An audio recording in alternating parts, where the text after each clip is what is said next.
Hola, buen día. Hola, buen día. Bien.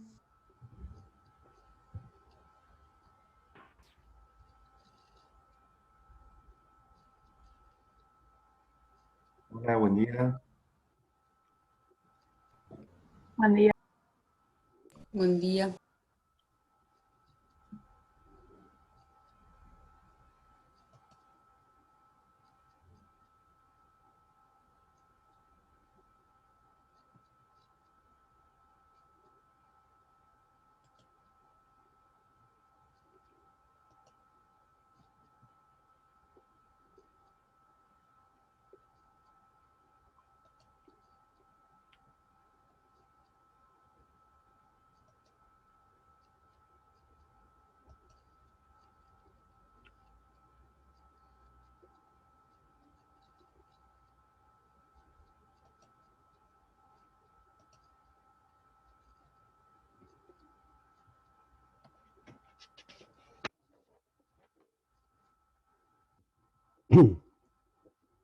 Bueno, vamos a seguir con propiedad horizontal. Yo les dije en otra clase que hay una obligación muy importante, que es la de pagar expensas, ¿no? ¿Qué son las expensas? Bueno, dice el artículo 2048, ustedes lo están viendo, habla de gastos de conservación y reparación. Y fíjense que dice administración y reparación, sustitución de cosas y partes comunes o bienes del consorcio, necesarias para mantener en buen estado las condiciones de seguridad, comodidad y decoro del inmueble. Acá está la clave. Dice necesarias para mantener en buen estado.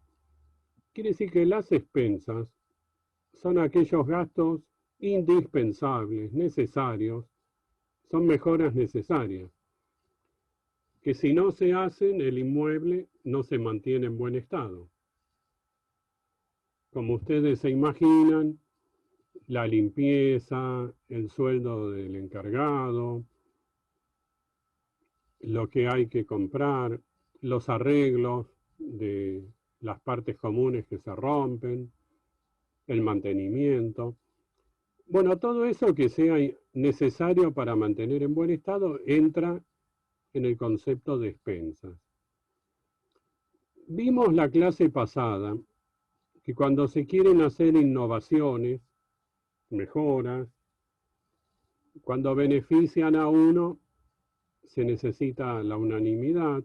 En cambio, cuando benefician a todos, se necesita la mayoría absoluta. Ahora, para hacer obras nuevas, innovaciones, hay que hacer una asamblea y hay que votar. En cambio, en las expensas, no. El administrador hace estos gastos para mantener en buen estado el edificio y después pasa la cuenta. Quienes viven en departamento lo saben muy bien, todos los meses llega la cuenta de expensas, pero no se nos consulta, porque sería muy engorroso. Como es indispensable, no se puede perder tiempo en estar consultando. Además son gastos casi indiscutibles, no tiene sentido andar averiguando mucho. Después, como vamos a ver, el administrador va a rendir cuentas de lo que hizo y ahí vamos a controlar. Además, dice el código, las resultantes de las obligaciones impuestas al administrador por la ley, el reglamento o la asamblea. Que hay muchas obligaciones que tiene el administrador que entran también en el concepto de expensas. Por ejemplo, el administrador tiene que pagar el aporte jubilatorio del encargado o el aporte al sindicato que tienen los encargados. Son obligaciones que le impone la ley. Y eso también después nos lo va a repartir a nosotros a través de las expensas. Aclara el código para evitar discusiones que también entran en las expensas, las requeridas, dice, por las instalaciones necesarias para el acceso o circulación de personas con discapacidad. Ya hablamos de esto en otra clase. Todo lo que implique instalaciones para personas con discapacidad y también vías de evacuación se pagan entre todos. Son partes comunes, quiere decir que su construcción o su mantenimiento va a estar a cargo de todos.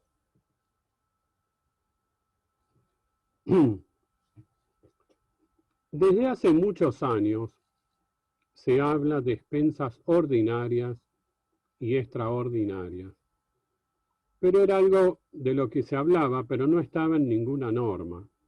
Ahora sí, en el artículo 2048 al final, habla también de las expensas extraordinarias.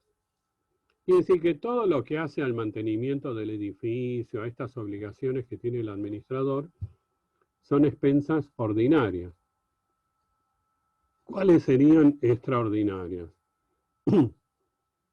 Bueno, acá sí tiene que intervenir la asamblea. Yo les dije antes que para las expensas comunes no hay asamblea ni votación, decide el administrador. En cambio, aquellas que superen esto sí necesitan de una asamblea, no las puede resolver solo el administrador.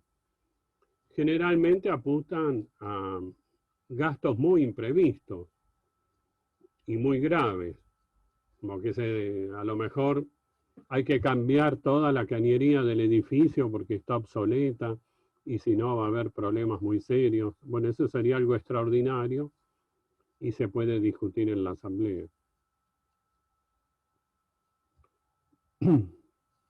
Otra novedad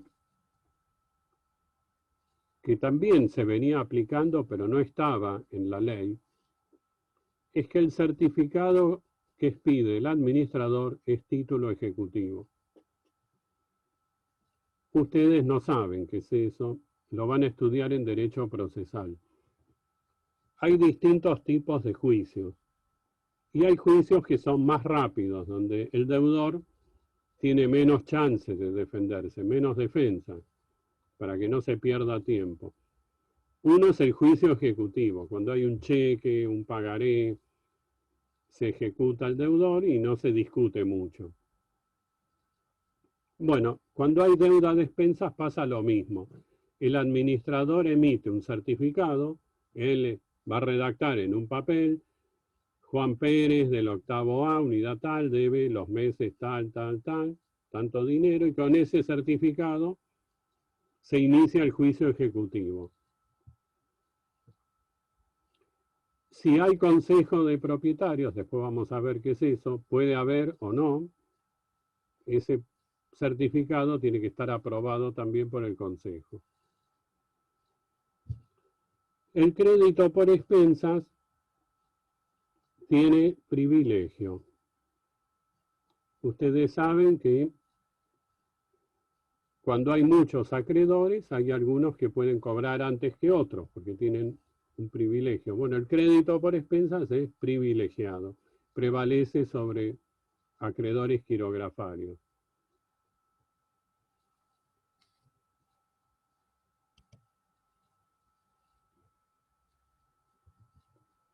¿Quiénes tienen que pagar expensas? Sin duda, el propietario de la unidad. Esto está fuera de discusión. Es obvio. Ahora acá el código trae algunas novedades, ¿no? Dice, sin que eso lo libere al propietario, hay otros más que tienen que pagar expensas. Dice, los que sean poseedores por cualquier título. ¿Qué se les ocurre?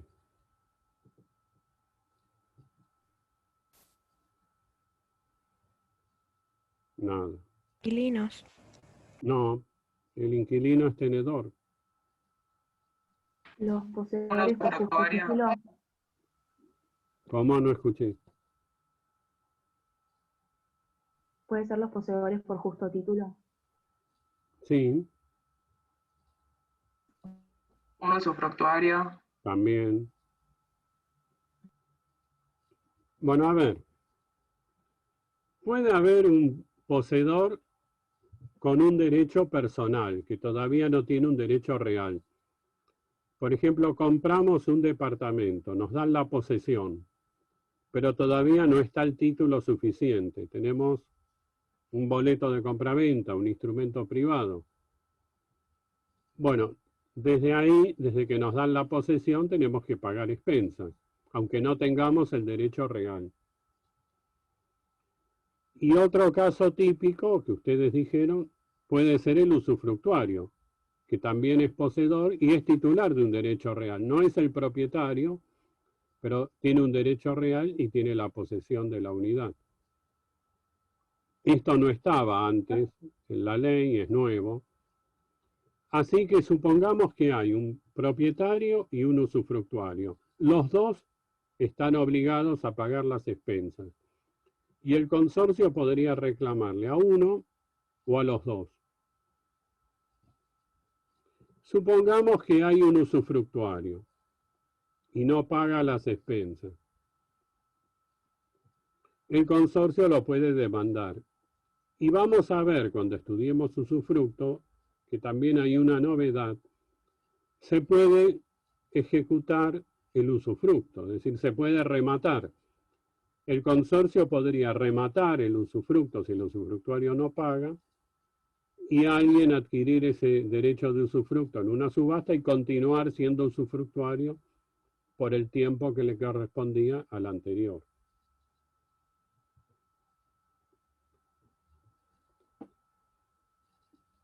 El proyecto original decía algo distinto. Cuando esto fue al Congreso lo cambiaron y pusieron poseedores por cualquier título. Y surge la duda, ¿qué quiere decir cualquier título? ¿Que hay que tener un título o quiere decir de cualquier manera? Porque si fuera así, si interpretamos esto último, un intruso estaría obligado a pagar expensas también, porque es un poseedor, aunque sea ilegítimo, de mala fe, aunque haya entrado con violencia. ¿Tiene el intruso que pagar expensas? ¿Está obligado? A mí me parece que no, porque está fuera de la ley. Ahora, si él quiere, puede pagarlas. Y a los 20 años, eso va a ser muy bueno para él. Va a ser una muy buena prueba para, si quiere, adquirir por usucapión, ¿no?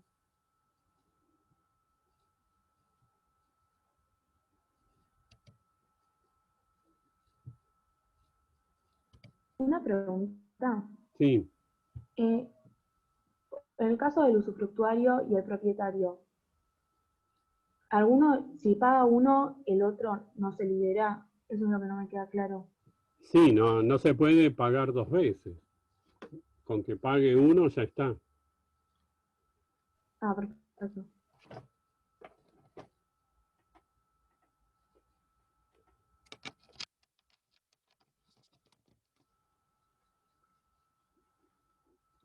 Vamos a aclarar una cosa.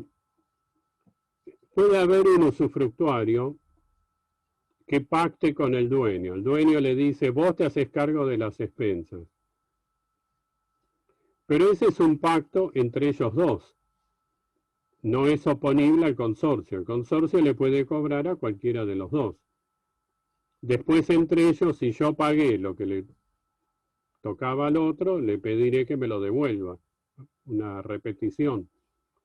Pero frente al consorcio, lo que ellos pacten es inoponible. Al consorcio no le importa. ¿Qué pasa cuando hay un inquilino, que es lo más común? En casi todos los contratos de locación se pacta que el inquilino va a pagar las expensas. Y generalmente las paga el inquilino. Pero frente al consorcio, si no se pagan, el obligado es el propietario, no el inquilino. Además, el inquilino es tenedor, no es poseedor. Quiere decir que si el inquilino no paga, el propietario las va a tener que pagar. Y después podrá repetir contra el inquilino. Pero no le puede decir al consorcio, el inquilino se hace cargo porque hicimos un contrato. Eso al consorcio no le es oponible. ¿Se entiende? Sí, sí. En cambio, el usufructuario sí está obligado también frente al consorcio porque lo dice el código. El código dice los poseedores. Así que el consorcio le puede exigir a cualquiera de los dos o a los dos en un mismo juicio.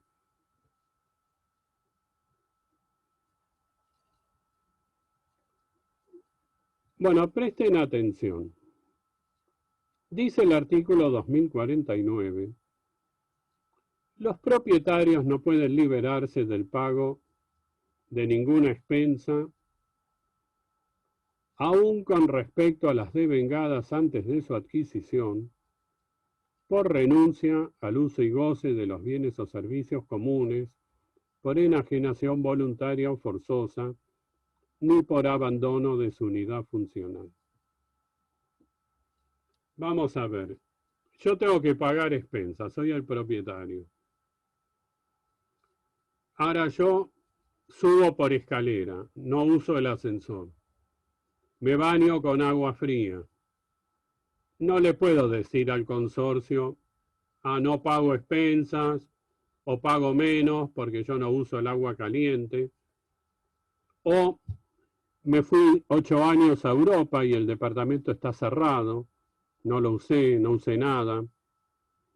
Porque como dice el artículo, no me libero por renuncia al uso y goce. Aunque yo no use ni goce, igual tengo que pagar, salvo que se modifique el reglamento. Pero mientras no se modifique el reglamento, tengo que pagar, tal cual figura mi porcentaje en el reglamento. Vimos que se puede modificar, por ejemplo, se puede eximir a un local que no recibe calefacción o que no usa el ascensor, pero para eso hay que modificar el reglamento y vimos también que se necesita la unanimidad, porque es una cláusula estatutaria. Bueno, entonces si yo no uso, igual tengo que pagar. Si abandono, tampoco me libero. A ver, yo debo 10.000 pesos de expensas y abandono. ¿Qué es el abandono? Es que le paso mi derecho al Estado. Abandono el derecho real. ¿Sí? No es que cierro la puerta y me voy, sino que abandono el derecho real. Entonces el inmueble pasa al dominio privado del Estado. Pero la deuda que tenía, la sigo teniendo, no me libero. ¿Sí? Muy bien. ¿Qué pasa si debo 10.000 pesos de expensas y vendo? Tampoco me libero. Dice el artículo que no me puedo liberar por la enajenación voluntaria. Aunque yo le venda el departamento a otro, no me libero. Le sigo debiendo al consorcio. Bueno, esto está clarísimo. Si alguien debe, aunque venda o abandone, sigue debiendo, no se libera. ¿Qué pasa con el que compra? Ustedes ven ahí, A debe 10.000 pesos, ¿no? Y le vende a B. ¿Qué pasa con B? Ahora B también debe los 10.000 pesos. Porque aplicando el artículo 1937, le vino la deuda con el departamento. Así que ahora hay dos deudores, el que vendió, que no se libera por haber vendido, y el nuevo adquirente, que le vino esa deuda con el departamento. Ahora, el señor B responde solo con la cosa. Eso es lo que dice el artículo 1937. Quiere decir que si B tiene 15 departamentos, barcos, autos, etcétera, solo le pueden embargar ese departamento, no otra cosa, porque responde con la cosa nada más. Es lo que dice el artículo 1937, que el sucesor particular responde solo con la cosa. Supongamos que B tampoco paga las expensas y ahora él debe otros 10.000 que se devengaron cuando él ya es propietario. ¿Cuánto debe ahora B?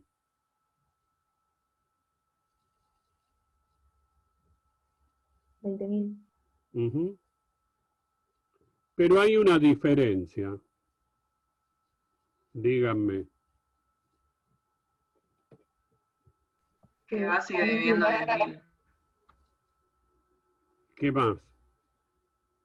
Que los nuevos 10.000 no responden solo con la cosa. Ahí está. Por los nuevos 10.000 responde con todo su patrimonio.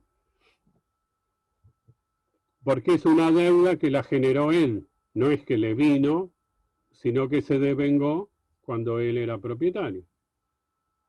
Muy bien.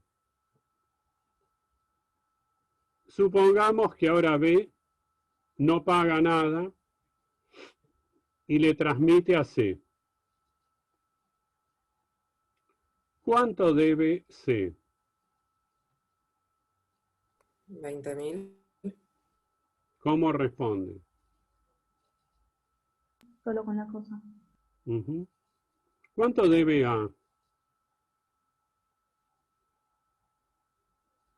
Los 10.000. 10.000. ¿Y cuánto debe B? 20.000.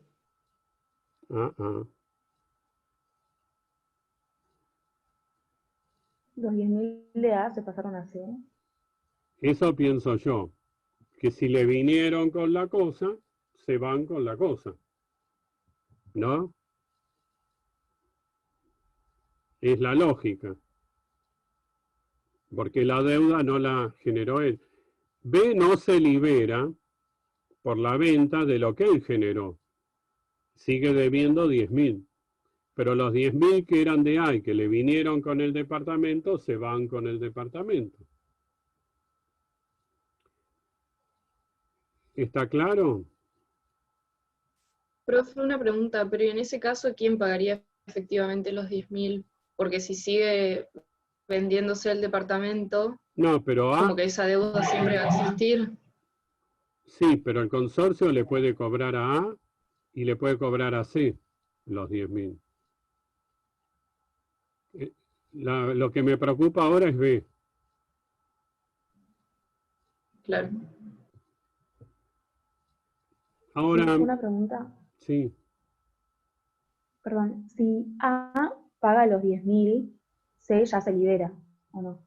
De esos 10.000, sí. Perfecto. Ahora vamos a leer de nuevo el artículo. Dice, los propietarios no pueden liberarse,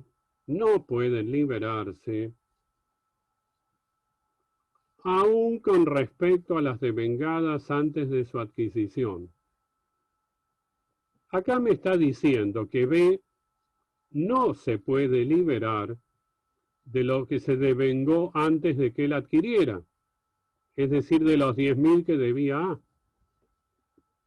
Eso dice el artículo. Quiere decir que B no se libera entonces de esos 10.000 si aplicamos este artículo. Pero yo creo que está mal. Hay un error en el artículo. Porque el artículo 1937 dice que responde solo con la cosa. Y si ya la cosa no la tiene más, no tiene sentido que siga obligado por esos 10.000. Porque si lo demandan no le pueden embargar nada. Con lo único que responde ya no lo tiene. En mi opinión, Digo mi opinión porque no todos pensamos igual, así es el derecho. Está mal redactado este artículo 2049. Es una solución incongruente. Supongamos que yo debo 10.000 y le digo le vendo mi departamento a Valentina y le digo, vos te haces cargo de la deuda de 10.000, te cobro 10.000 pesos menos del departamento porque yo no tengo plata, no puedo pagar nada y vos te haces cargo de esta deuda. ¿Me puede reclamar el consorcio los 10.000?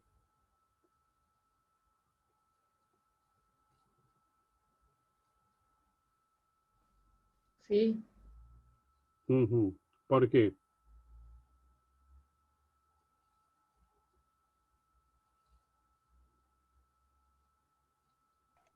No es oponible el acuerdo del Claro. consorcio. Lo que yo pacte con Valentina no le es oponible al consorcio. Consorcio, pues si lo que arreglen entre ustedes, a mí que me importa. Así que si pago los 10.000, después le voy a reclamar a Valentina que me los devuelva, porque ella se comprometió conmigo a hacerse cargo de los 10.000. Pero frente al consorcio, no puedo alegar eso. Es inoponible. Muchas veces alguien compra un departamento que tiene una deuda muy grande de expensas, a veces también de impuestos. El que tiene esas deudas sabe que lo van a embargar, le van a rematar el departamento, entonces lo vende más barato. Como estoy hasta acá de deudas, le vendo a Valentina más barato el departamento para que ella se haga cargo. Y hay gente que especula con eso, busca gente que esté muy endeudada para comprarle más barato. Puede pasar también que ustedes van a comprar un departamento y no saben qué deudas hay y después las tienen que pagar porque les viene la deuda con el departamento. Entonces, lo que se hace, el escribano le pide al administrador que informe si hay o no deuda del departamento. En la práctica, muchas veces los escribanos piden ese informe. Entonces, cuando se vende el departamento, se separa una cantidad para pagar las expensas. No es una obligación que tiene el escribano, pero en la práctica se suele hacer. También podría pasar que voy a comprar un departamento y hay un juicio contra el consorcio. Supongamos que se desprendió un balcón y mató a alguien. Entonces demandaron al consorcio. Los juicios tardan muchos años. Yo hoy compro el departamento y años después sale la sentencia y hay que pagar un montón. Yo no lo sabía cuando compré el departamento. Quizás si lo hubiera sabido no lo hubiera comprado. Bueno, por eso prevé el código que el administrador tiene que informar, después vamos a ver, si hay deudas y también si hay juicios contra el consorcio, para que el que va a comprar ese departamento después no tenga una sorpresa, ¿no? ¿Está claro esto? Sí.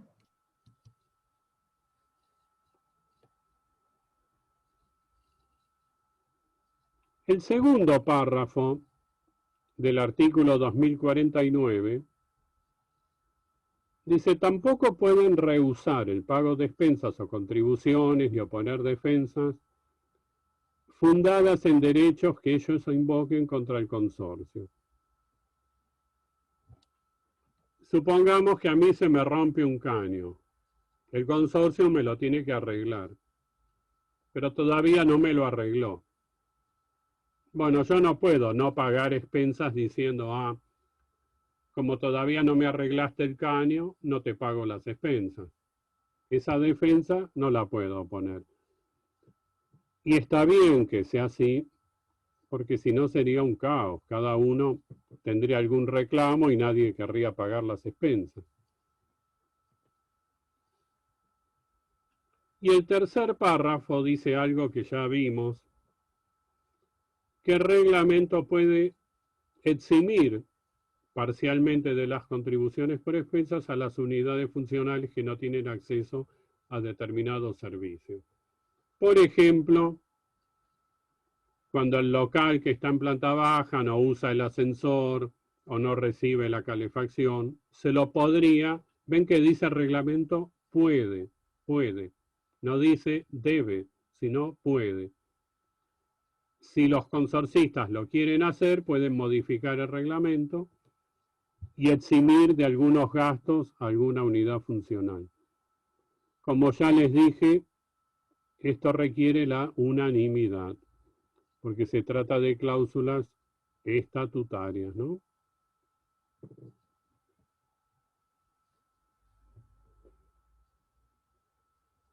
El primer párrafo que vimos antes dice que no hay liberación por enajenación voluntaria o forzosa. ¿Qué es la enajenación forzosa? Cuando me rematan el departamento. Esa sería una enajenación forzosa. Tampoco así me libero. ¿Qué pasa con el que compra en el remate? Se remata un departamento, ustedes van a la subasta y lo compran. Si hay deuda de expensas y la tienen que pagar, porque aplicamos también el artículo 1937. Además, no sé si han visto, cuando se remata un departamento, se publican edictos en el diario, ¿no? Y dice, se remata el departamento de la calle tal, entre las calles tal y tal, una superficie de tantos metros. Se describe el departamento y después se dice, debe tanto de expensas, tanto de ABL y otras deudas que pueda tener. Así que, y aunque no lo dijera el edicto, lo dice el código. Así que el que compra en un remate un departamento, si hay deuda de expensas, se va a tener que hacer cargo. Podrá o no después repetir contra el anterior, pero frente al consorcio va a haber que pagar. Y esto lo resolvió la Cámara Civil en un fallo plenario que se llama Servicios Eficientes contra Yabra. Es decir, el que compra en un remate, si no alcanza la plata del remate, tiene que hacerse cargo de la deuda de expensas. ¿Sí?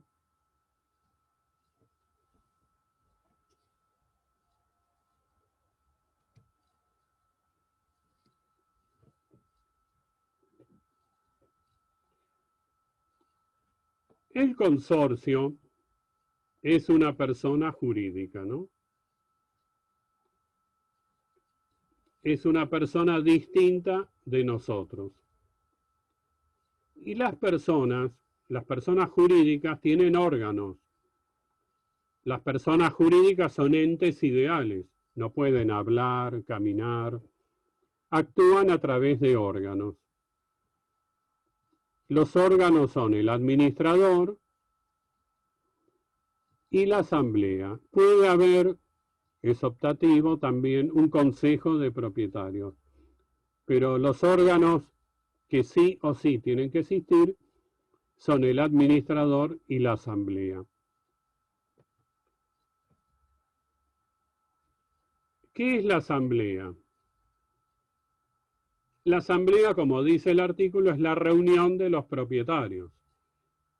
Como el Congreso, nos reunimos los propietarios de las unidades para deliberar y para resolver cuestiones, ¿no? ¿Qué puede decidir la asamblea?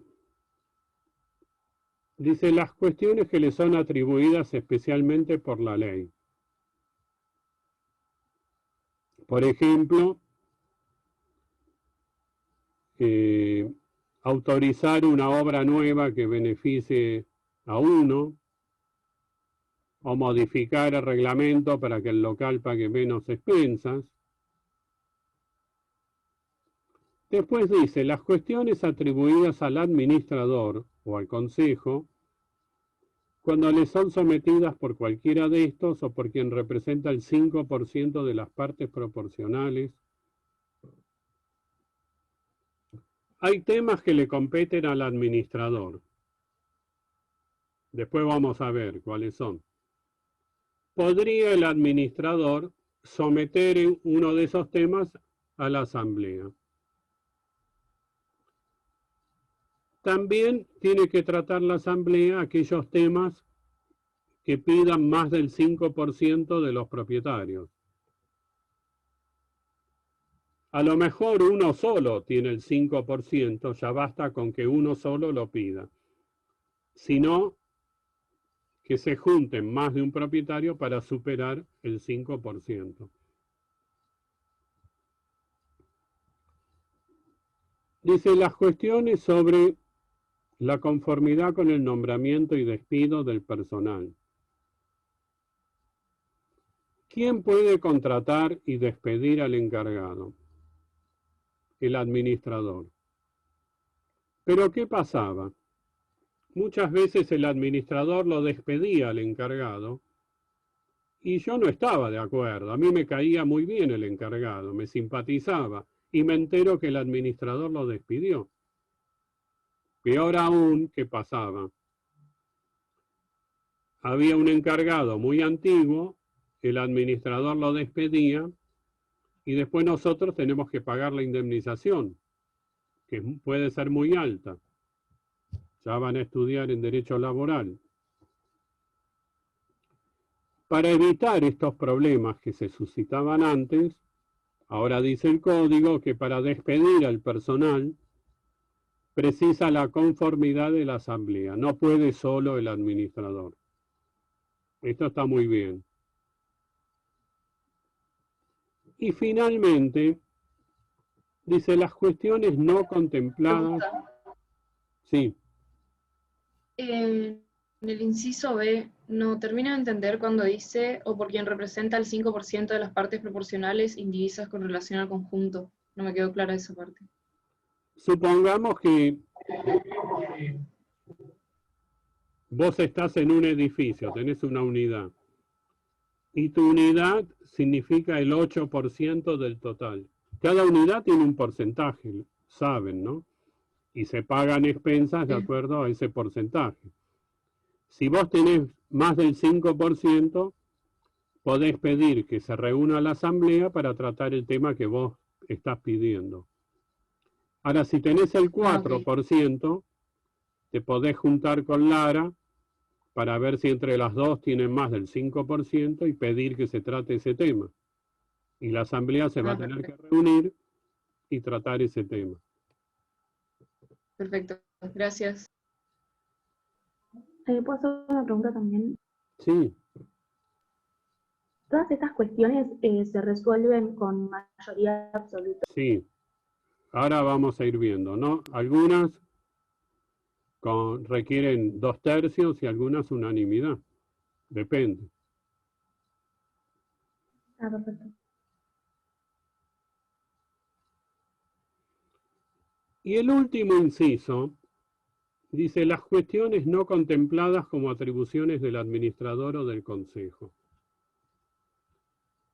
Bueno, yo estoy en desacuerdo con este artículo, porque parece que la asamblea solo puede tratar lo que no le toca al administrador, o lo que diga especialmente la ley, o lo que el administrador le someta. En mi opinión, la asamblea es soberana y la asamblea puede tratar cualquier tema, el tema que se le ocurra, porque somos nosotros, reunidos en asamblea, los que tenemos el poder, no es el administrador. Yo entiendo que podemos tratar el tema que querramos. No hay límite para la asamblea, es el órgano máximo. Para mí este artículo está mal y es innecesario.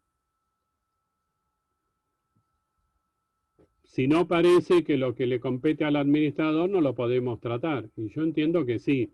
Y podemos dejar sin efecto decisiones del administrador si no nos gusta. Hasta lo podemos, vamos a ver, echar al administrador y poner otro. Acá manda la asamblea. Pero bueno, esto dice el código.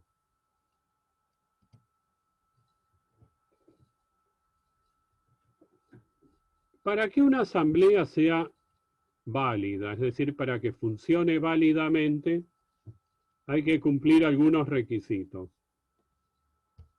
Primero, convocatoria. Tiene que haber una convocatoria. ¿Qué es la convocatoria? La convocatoria es citar, convocar a los propietarios para que se reúnan un día, una hora y en un lugar determinados. Por ejemplo, convocamos a una asamblea para el día 22 de octubre a las 18 horas en el hall del edificio. Tienen que ser días y horarios razonables, ¿no? No vamos a citar a la gente el día de Navidad o a las 12 de la noche. Y tiene que haber alguna anticipación, que no nos tome tan de sorpresa. Algunos reglamentos ya tienen fijado qué días del año va a haber asamblea. La convocatoria conviene hacerla por un medio fehaciente. ¿Qué es un medio fehaciente? Algo que yo pueda probar que hice la convocatoria. Para que nadie me diga, no, a mí no me invitaron, yo no recibí la convocatoria. Entonces tiene que haber un medio fehaciente. ¿Cuáles son medios fehacientes? A ver, díganme ustedes.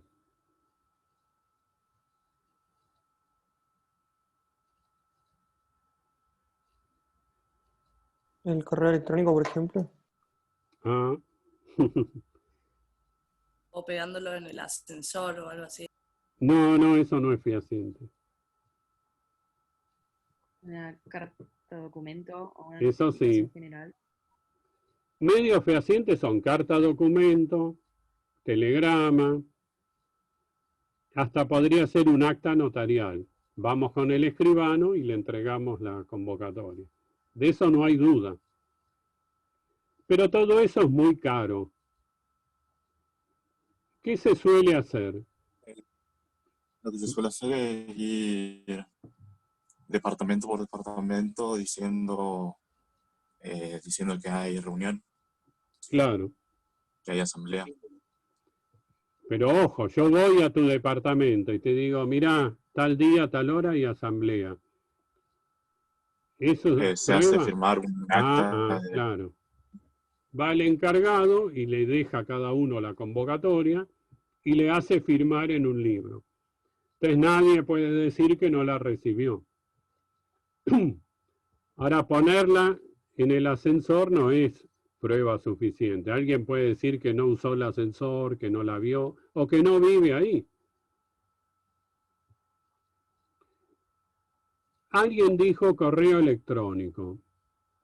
Bueno, si el reglamento lo dice, no hay ninguna discusión. Puede prever el reglamento. Ven que dice, los propietarios deben ser convocados en la forma prevista en el reglamento. Puede ser que el reglamento prevea el correo electrónico. Algunos reglamentos prevén también que el consorcio tiene una página de internet y que la gente tiene que entrar con una clave y ahí se entera de todas las novedades. Si alguien no entró, es problema de él. Ahora, si el reglamento no dice nada, no es una prueba contundente el correo electrónico, pero sí es una prueba. La jurisprudencia lo admite como prueba, pero no tiene el mismo valor que puede tener un instrumento público. Yo no entiendo mucho de informática, pero quizás podría ser adulterado. Es un principio de prueba. Hoy en día es lo que se utiliza, porque como estamos en cuarentena, no se puede usar papel para evitar contagios. Hay una reglamentación en la ciudad que prohíbe el uso de papel, así que todos se enteran por correo electrónico, por WhatsApp, pero no da seguridad total esto. Una pregunta. Una pregunta. De a uno. Ay. Bueno, a la asamblea, ¿pueden ir también los poseedores por cualquier título que tienen que pagar expensas? No, solo los propietarios. Pueden ir, pero no votar, salvo que les den un poder del propietario. Está bien, gracias. Yo tengo una duda.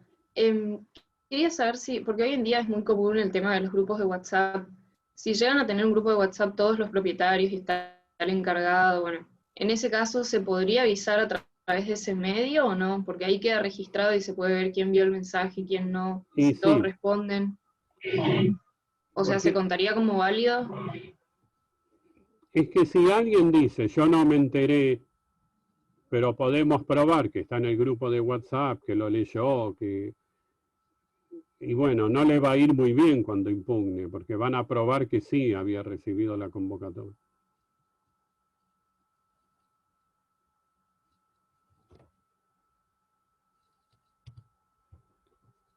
Bueno, esa convocatoria tiene que tener algo muy importante, que se llama orden del día. En la convocatoria va a estar el orden del día. ¿Qué es el orden del día? Es la lista de temas que se van a tratar. A ver, el despido del encargado, el arreglo del caño del séptimo A, la rendición de cuentas. Bueno, todo eso está en el orden del día. Y es muy importante. ¿Por qué es tan importante? Porque yo leo el orden del día y digo, a estas pavadas no me importan, no voy a la asamblea. Y después me entero que se trató un tema que era importantísimo y que yo hubiera deseado estar y discutirlo, pero no fui porque no sabía que se iba a tratar. Por eso no se pueden tratar temas que no estén en el orden del día. A veces en la convocatoria ponen, se va a tratar esto, esto, esto, y al final dice varios. Y yo qué sé que es varios. Y después ahí resulta que en varios trataron temas muy importantes. Bueno, eso está mal. Hay que tratar los temas que figuran en el orden del día. Ven que dice el 2059 que debe redactarse en forma precisa y completa.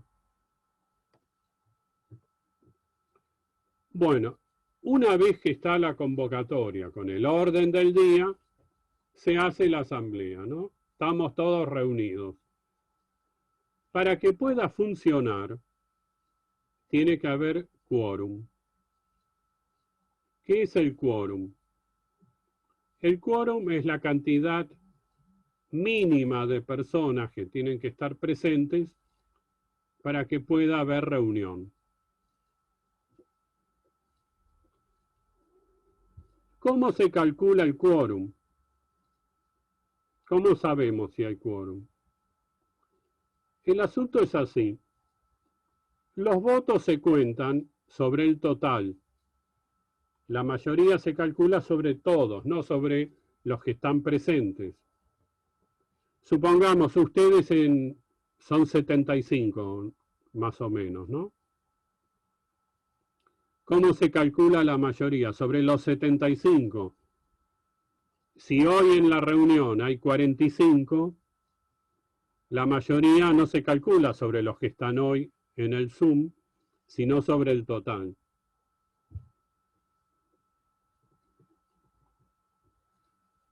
¿Sí? Es decir, que la mayoría de ustedes, si son 75, sería por lo menos 38. Entonces, para que haya quórum, por lo menos tiene que haber 38 de ustedes. Porque si se va a tratar un tema que requiere mayoría absoluta, que es más de la mitad, por lo menos tiene que haber 38 votos. Porque se cuenta sobre el total.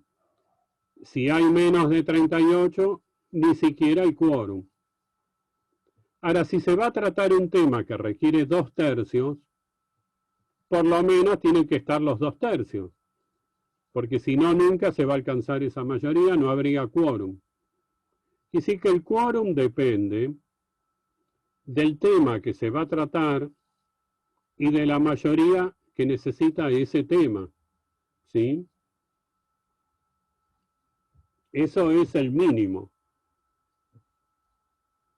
Supongamos que hay quórum, que hay 38 de ustedes acá presentes. Vamos a votar si el parcial tiene que ser severamente difícil o medianamente difícil. Votamos. Sale la votación 30-8. No hay mayoría, porque la mayoría se cuenta sobre todos, no sobre los que estamos hoy. Y así que por lo menos tendríamos que haber votado igual los 38 para que haya mayoría. ¿Está claro todo esto? Sí. Una consulta. Cuando dice mayoría, ¿es sobre la cantidad de propietarios o sobre la cuota de la parte indivisa? Ahora vamos a ver. Es mixto. Bueno, todo esto que les conté, que tiene que haber convocatoria, orden del día, quórum, mayoría, que es para que sea válida la asamblea, vamos a ver que todo esto es relativo, porque en el código hay excepciones a estas reglas que estoy viendo. Dice el artículo 2059.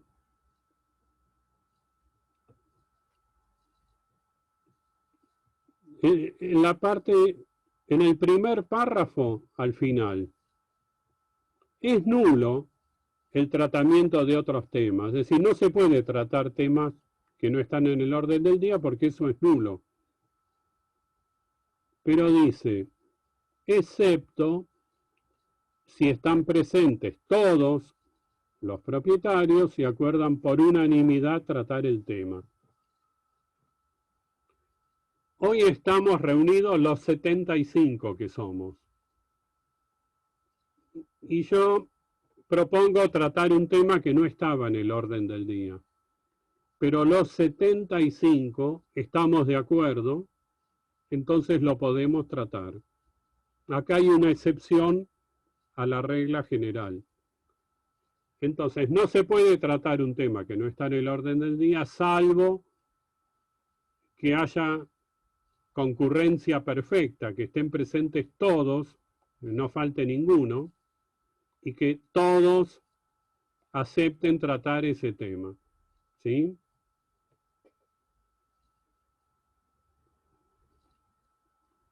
Bueno, otra excepción viene en el segundo párrafo. Yo les dije que tiene que haber una convocatoria que sea hecha por un medio fehaciente, para que nadie pueda decir que no lo recibió.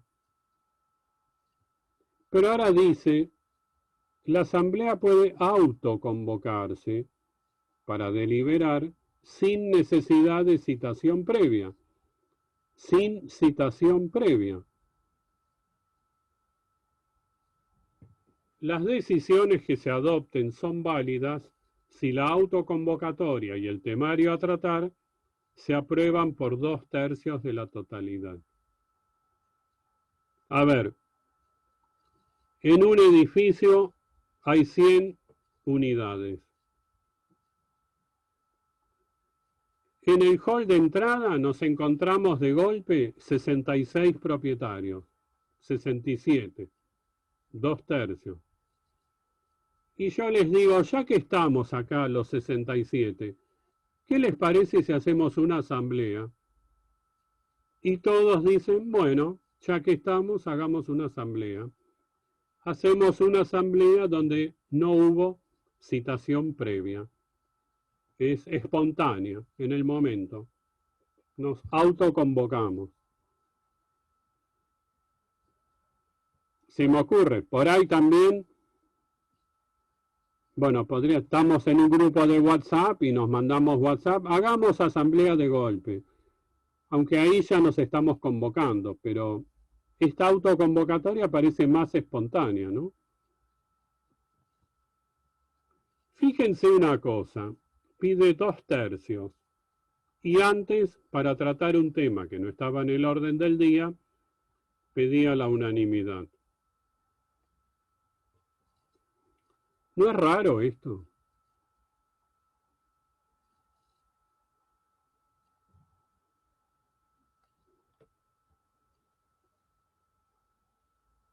Una pregunta, ¿no podría dar lugar a que en una asamblea que capaz no están todos, ahí mismo digan que se autoconvocan a una nueva asamblea y con 2/3 tratan un nuevo tema del día que no estaba incluido en los temas del día?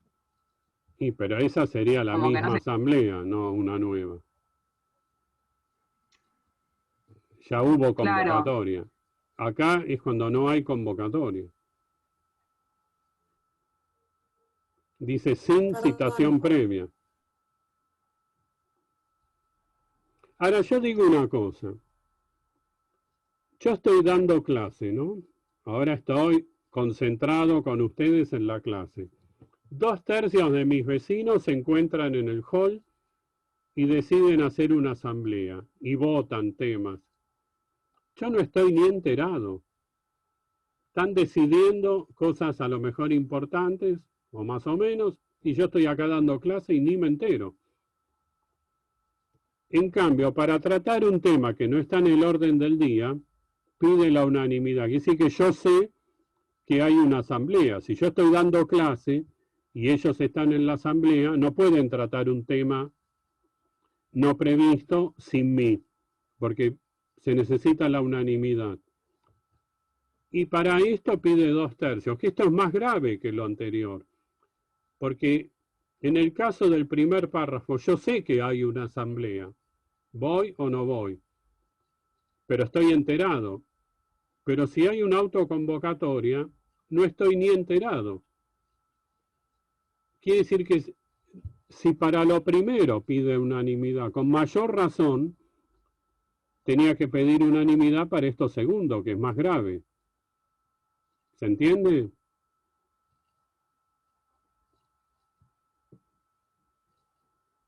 Medio peligroso esto.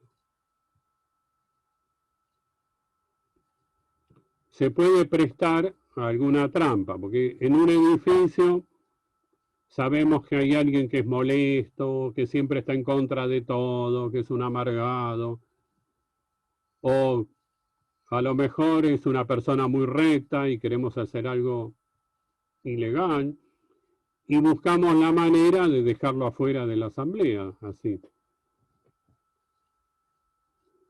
Para mí está mal esto. Bueno. El tercer párrafo dice, son igualmente válidas las decisiones tomadas por voluntad unánime, ahora pide la unanimidad de nuevo, aunque no lo hagan en asamblea. Yo les dije que la asamblea es la reunión de los propietarios. Es decir, que nos reunimos, discutimos, nos escuchamos, nos peleamos, deliberamos, ¿no? Pero ahora me dice que puede haber una decisión que no se haga en asamblea. Por ejemplo, yo redacto en una hoja. Autorizamos a Claudio Kipper a techar el patio. Y voy uno por uno y le pido que me firme. Y si consigo que todos me firmen, que sea unánime, acá tengo la decisión aprobada que no se hizo en una asamblea. No nos escuchamos, sino que se hizo de otra manera. O, pensando en algo más moderno, les mando un correo a todos y ustedes con firma digital aprueban una decisión. Si hay unanimidad, también sería válido, aunque no haya habido una reunión.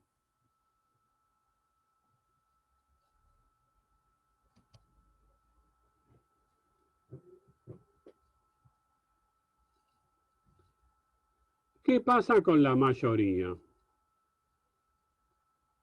Una novedad que trae el código dice: las decisiones de la asamblea se adoptan por mayoría absoluta. Bueno, esto está mal. Algunas requieren 2/3 y algunas requieren unanimidad. No siempre es por mayoría absoluta. ¿Qué quiere decir mayoría absoluta?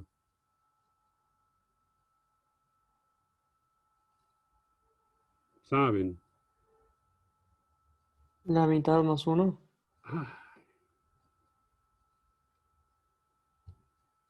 ¡Qué horror! ¡Qué feo suena eso! Mayoría absoluta quiere decir más de la mitad. Supongamos que somos 11. ¿Cuánto es? ¿Quién fue el que habló? Yo, Julián. Julián. La mitad de 11. 5,5. Más 1. 6,5. Entonces son 7, porque no podés partir una persona por la mitad. La mitad más 1 es 7. Y más de la mitad es 6. Sí, claro. Entonces lo correcto es decir más de la mitad. La mayoría absoluta quiere decir más de la mitad. No digan la mitad más 1, que es algo horrible. Ok, perfecto. Perdón. Ya tenés un punto menos. Computada dice sobre la totalidad. Se cuenta sobre el total, como ya les dije, no sobre los que están presentes, ¿no? Bueno, acá viene la novedad. Dice: se forma con la doble exigencia del número de unidades y de las partes proporcionales indivisas de estas con relación al conjunto.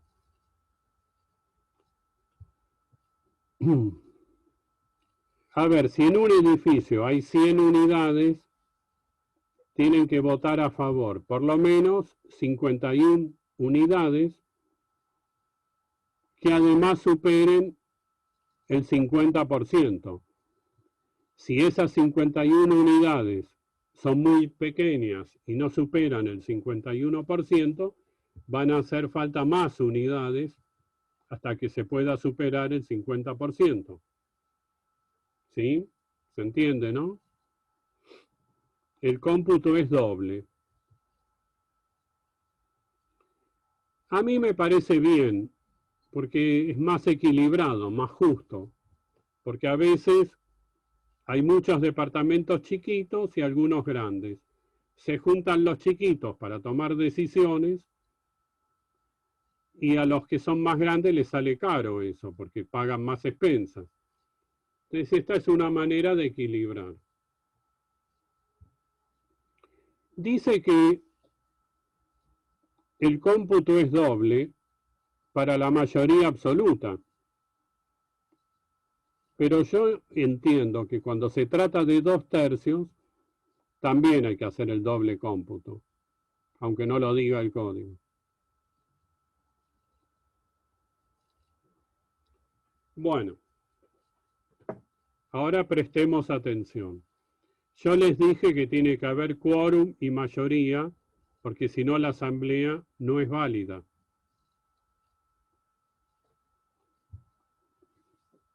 Dice, la mayoría de los presentes puede proponer decisiones, las que deben comunicarse por medio fehaciente a los propietarios ausentes y se tienen por aprobadas a los 15 días de notificados, excepto que estos se opongan antes por igual medio con mayoría suficiente. A ver, en un edificio de 100 personas, ¿cuántos tendrían que ir a la asamblea para que haya quórum? Para empezar.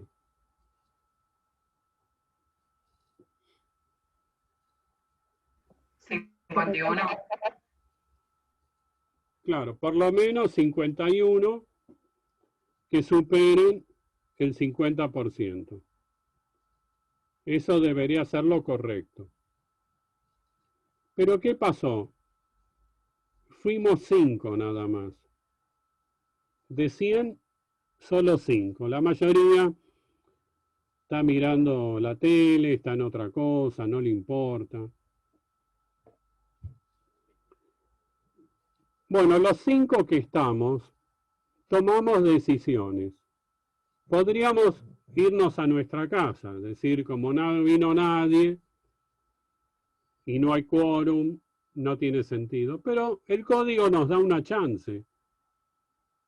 Podemos decidir los 5 que estamos ahí. Pero esto no es válido por el momento, porque no hay ni quórum ni mayoría. Pero nos da una posibilidad el código. Tomamos una decisión y se la comunicamos a todos los demás, a los que no vinieron, por un medio fehaciente, dice el código. Una carta documento. Y si los que no vinieron en 15 días no se oponen, se la tiene por aprobada. Dice, excepto que estos se opongan antes por igual medio, con mayoría suficiente. Quiere decir que para que no se apruebe lo que decidimos nosotros, los 5, tiene que haber una mayoría que se oponga. Porque dice mayoría suficiente. ¿Qué es la mayoría suficiente? Que sean más los que se opongan que los que están a favor. A ver.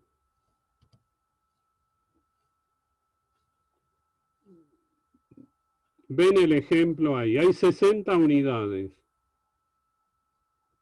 A la asamblea fueron nada más que 18. No había quórum. Pero igual funcionaron. 14 proponen una decisión. Si había 18 y 14 están a favor de una decisión, quiere decir que 4, perdón, si había 18, sí, 14 a favor y 4 en contra. 4 no estaban de acuerdo, pero 14 sí. Y le comunicamos eso a los demás. 10 se oponen y todos los demás guardan silencio, no dicen nada. Se aprueba. Porque ¿cuántas personas se opusieron? Los 4 que votaron en contra en la reunión, más 10 que se oponen por medio fehaciente, son 14. 32 guardaron silencio. Los que guardaron silencio no se opusieron. El silencio es una manera de convalidar. Con lo cual se tiene por aprobado esto. ¿Sí?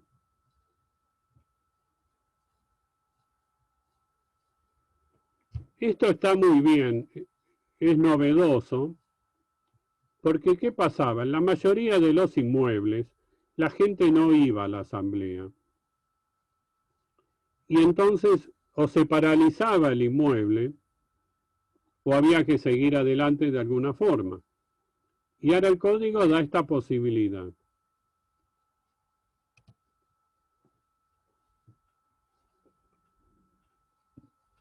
Supongamos que se hace la asamblea sin una debida convocatoria, o se trata un tema que no está en el orden del día, o no hubo mayoría. La asamblea es nula, salvo cuando se dan las excepciones que vimos, la asamblea es nula. La asamblea, en definitiva, es un acto jurídico y se puede pedir la nulidad. ¿Qué tiempo hay para pedir la nulidad de la asamblea? Valentina, no te privaste de nada, ¿eh?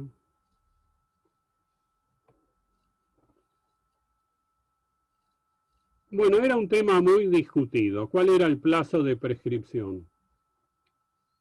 Algunos decían 10 años, otros decían 1 año.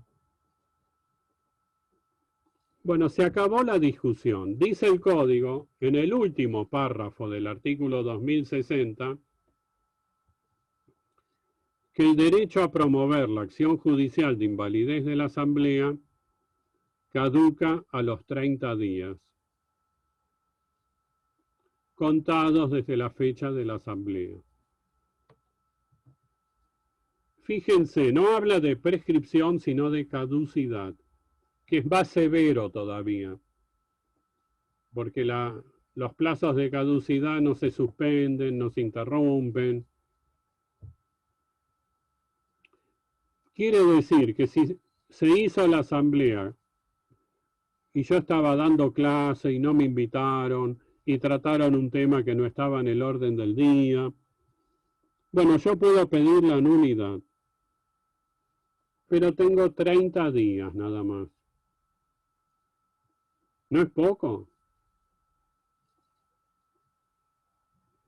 Supongamos nosotros somos muy entendidos en esto, pero alguien, una persona que no es abogada, que se dedica a otra cosa, y tiene que consultar un abogado, pensar si quiere o no hacer un juicio, 30 días se van volando. No es una decisión fácil para mucha gente iniciar una demanda. Para colmo, dice contados desde la fecha de la asamblea.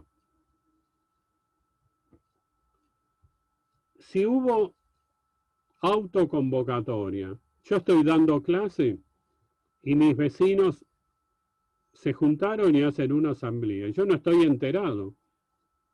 Estoy concentradísimo acá en la clase.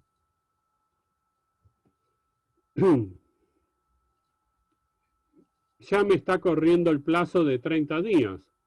A lo mejor me entero dentro de 1 semana o dentro de 10 días, pero ya el plazo me empieza a correr desde hoy. Debió decir el código, contados desde ¿cuándo? Desde que se entera la persona que no fue convocada. Claro. O desde que se lo notifica. Bueno, esto trae problemas, porque se ve que lo que quiere el código es que no haya juicios, que lo que decida la asamblea no pueda ser impugnado fácilmente.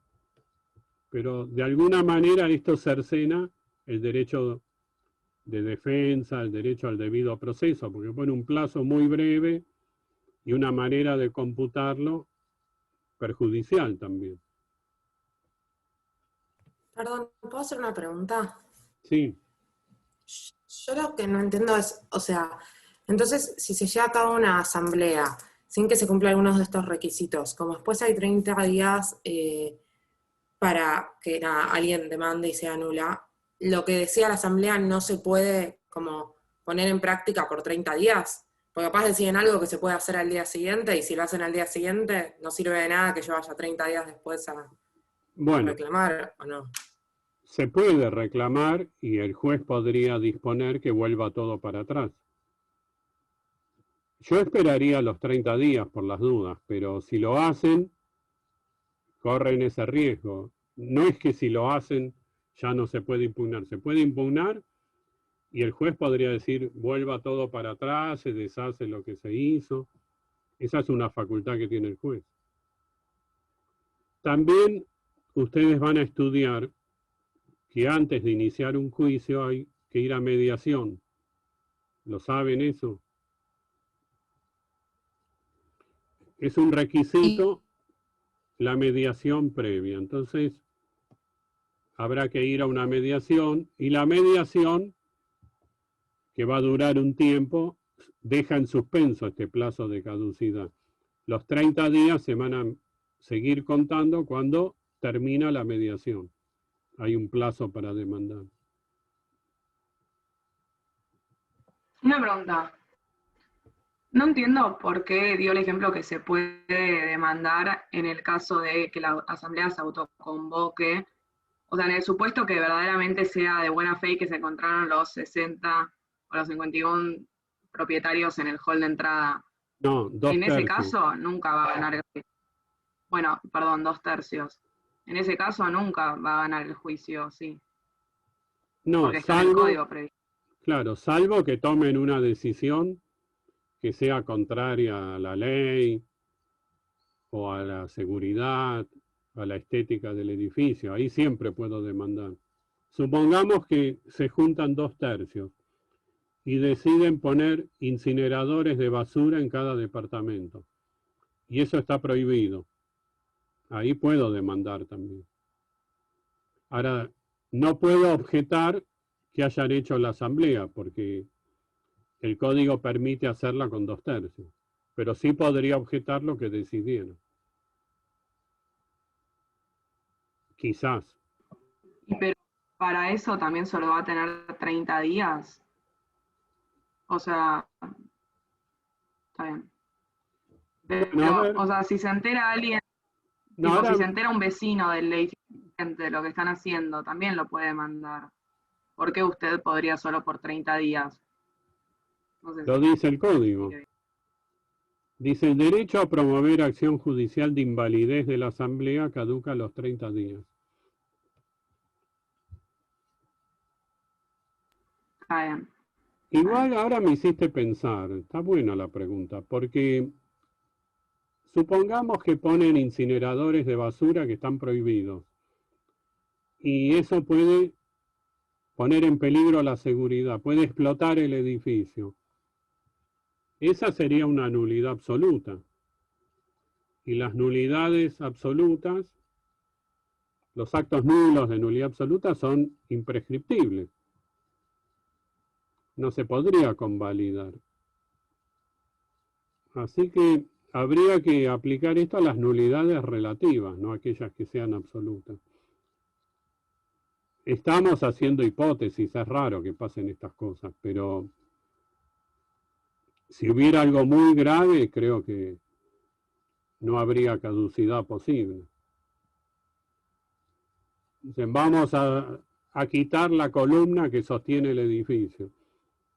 Es absurdo, ¿no? Pero ese tipo de cuestiones creo que no entran en este plazo de caducidad. Bueno, todo esto es nuevo. Con los años se irá aplicando y veremos qué pasa.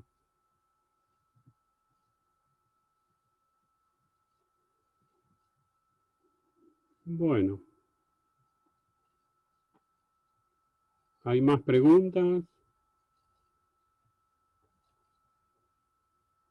¿Todo bien? Y entonces, ¿qué entra dentro de ese plazo de caducidad? ¿Qué cuestiones? Bueno, sobre todo sin duda las formales, si no hubo convocatoria o se trató un tema que no estaba en el orden del día. A ver, el caso típico, vamos a la asamblea. Yo me estudié el orden del día. Es como si yo les tomo en el parcial un tema que no estaba. Es lo mismo. Ustedes decían, no lo estudié, no me preparé para ese tema. Si yo voy a la asamblea y tocan un tema que yo no conocía, no lo pude estudiar. ustedes me podrían decir, pero igual perdías la votación. Yo podría decir, no sé, porque a lo mejor si yo lo estudiaba, los hubiera convencido a los demás de que era una decisión errada. Bueno, se hace la asamblea y deciden despedir al encargado. Y ese tema no estaba en el orden del día. Yo tengo 30 días para pedir la nulidad. No quiere decir que gane el juicio. Después se verá, pero ese sería un ejemplo. Ahora, si deciden poner en peligro la seguridad del inmueble, creo que eso no prescribe nunca.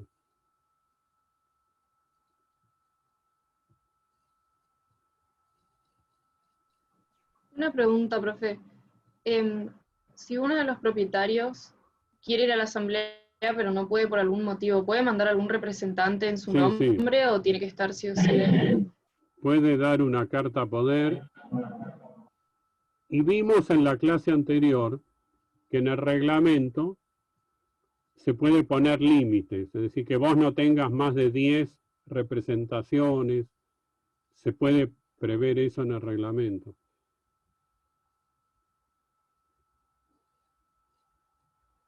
Otra pregunta. En el caso de cuando se autoconvocan, las decisiones que se toman en ese caso son de mayoría absoluta de los presentes.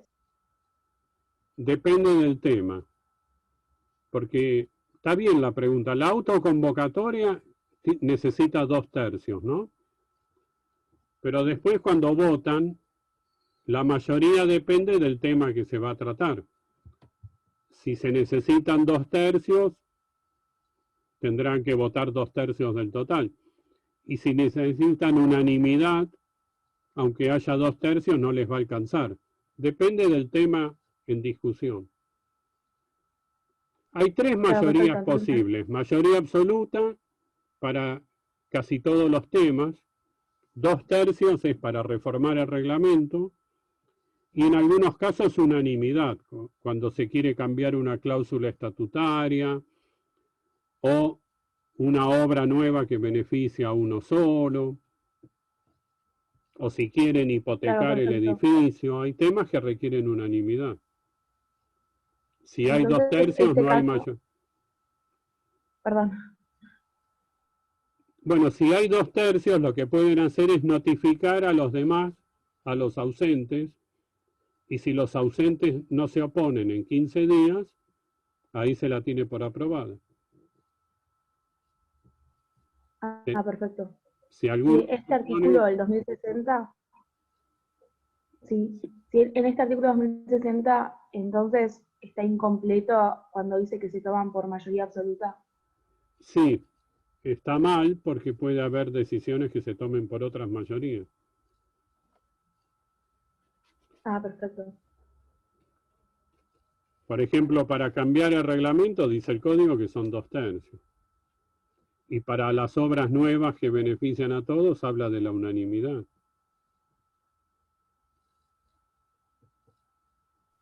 Claro.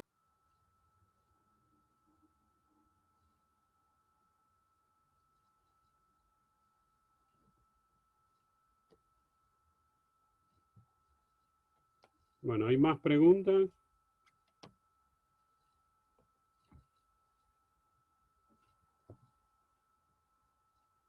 ¿Estuvo rico el desayuno?